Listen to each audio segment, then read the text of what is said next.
اعوذ باللہ من الشیطان الرجیم بسم اللہ الرحمن الرحیم سل بنی اسرائیل کم آتیناہم من آیت بینہ ومن يبدل نعمة الله من بعد ما جاءته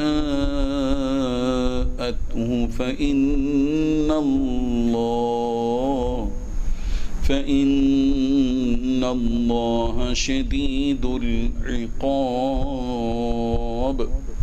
صدق الله العظيم. حاضرین و ناظرین، یہ درس نمبر 137 ہے اور سورہ بقرہ کی آیت نمبر 211 کی تلاوت کی گئی ہے.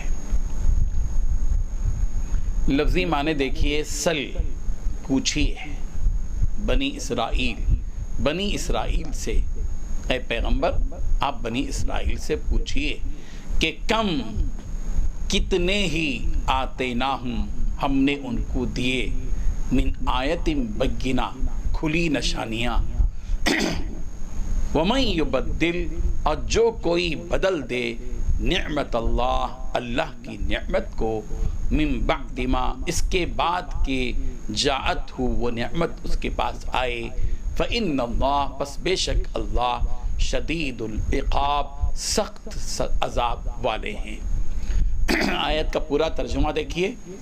بنی اسرائیل سے پوچھو کہ ہم نے ان کو کتنی ساری کھلی نشانیاں دی تھیں.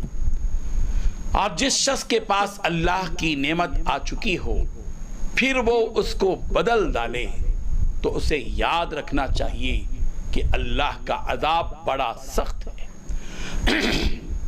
بزرگان محترم، ہم جانتے ہیں سورہ بقرہ کی ابتدائی آیات سے ہم تشریح اور تفسیر کرتے آ رہے ہیں مختلف آیات کی روشنی میں کہ بنی اسرائیل پر اللہ تبارک و تعالیٰ کے کتنے احسانات ہوئے. اللہ تبارک و تعالیٰ نے بنی اسرائیل کو شریعت موسوی عطا کی، طریقہ دکھایا، تورات عطا کی، کھلی دلیلیں ان کے پاس موجود تھیں، مگر بنی اسرائیل نے گمراہی اختیار کی، گمراہی پر کمر باندھا. اللہ تبارک و تعالیٰ نے اس قوم کو کتنی بڑی بڑی نعمتوں سے نوازا.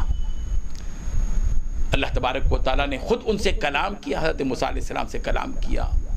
انہوں نے وہ ساری چیزیں دیکھی مگر شبہات نکالے، ہلاک کیے گئے.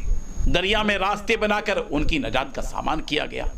اس احسان عظیم پر شکر بجا لانے کے بجائے اس قوم نے ناشکری کی، گوسالہ پرستی اختیار کی.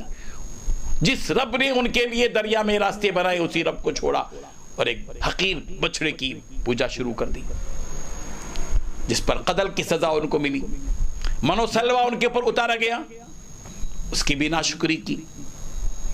پھر ان کو محنت، کھیتی کی مشقت اور محنت میں ڈال دیا گیا. بہت ساری نعمتیں بنی اسرائیل پر کی گئیں مگر بنی اسرائیل نافرمانی، سرکشی اور گمراہی پر تلی رہی. اللہ تبارک و تعالیٰ نے اسی لیے سوال کیا ہے، پیغمبر سے کہا ہے کہ پیغمبر پوچھئے اس بنی اسرائیل سے کہ کم آتیناہم من آیت بینہ، ہم نے ان کو کتنی کھلی نشانیاں دی لیکن انہوں نے اللہ کی نعمتوں کو بدل ڈالا. اللہ کی دی ہوئی نعمت کی ناشکری انہوں نے کی اور ناشکری کے بدلے میں ان کی اس نعمت کو بدل دیا گیا. وَمَن يُبَدِّلْ نِعْمَةَ اللَّهِ، قدرت کا قانون ہے، دستور الہی بتایا جا رہا ہے یہاں پر کہ وَمَن يُبَدِّلْ نِعْمَةَ اللَّهِ مِن بَعْدِ مَا جَاءَتْهُ، اللہ تعالیٰ کی نعمت کے آنے کے بعد جو کوئی اللہ کی نعمت کو بدل ڈالے گا، یعنی اللہ کی نعمت کے آنے کے بعد اس کی قدرداری نہیں کرے گا، اس پر شکر ادا نہیں کرے گا، اپنی زندگی میں تبدیلی نہیں لائے گا، فرما برداری نہیں کرے گا، تو اسے جان لینا چاہیے کہ فَإِنَّ اللَّهَ شَدِيدُ الْعِقَابِ، اللہ تبارک و تعالیٰ سخت عذاب دینے والے. اور بنی اسرائیل پر اس قسم کے کئی قصے گزر چکے، انہوں نے نافرمانی پر کمر باندھی. اس آیت کے ذریعے امت مسلمہ کو سبق دیا جا رہا ہے، قدرت کا دستور بتایا جا رہا ہے کہ اللہ کی نعمتوں کے آنے کے بعد اس کو مت بدل ڈالو، ذہن میں رکھو کہ اللہ بڑے سخت عذاب دینے والے ہیں، اپنے آپ کو بدلو، اللہ کی نعمتوں کا احساس دلوں میں پیدا کرو، اس کی نعمتوں کی شکر گزاری ادا کرو، اسی کی عبادت کرو، اس کی فرما برداری میں لگے رہو، اور اگر ایسا نہیں کرو گے تو نعمت بھی چلی جائے گی اور نعمت دینے والے کا عذاب بھی آئے گا۔ یہ قدرت کا دستور اور قانون ہے۔ اللہ تبارک و تعالیٰ اس آیت سے ہم سب کو سبق حاصل کرنے کی توفیق عطا فرمائے۔ وآخر دعوانا ان الحمدللہ رب العالمین۔ لا الہ الا اللہ، لا الہ الا اللہ۔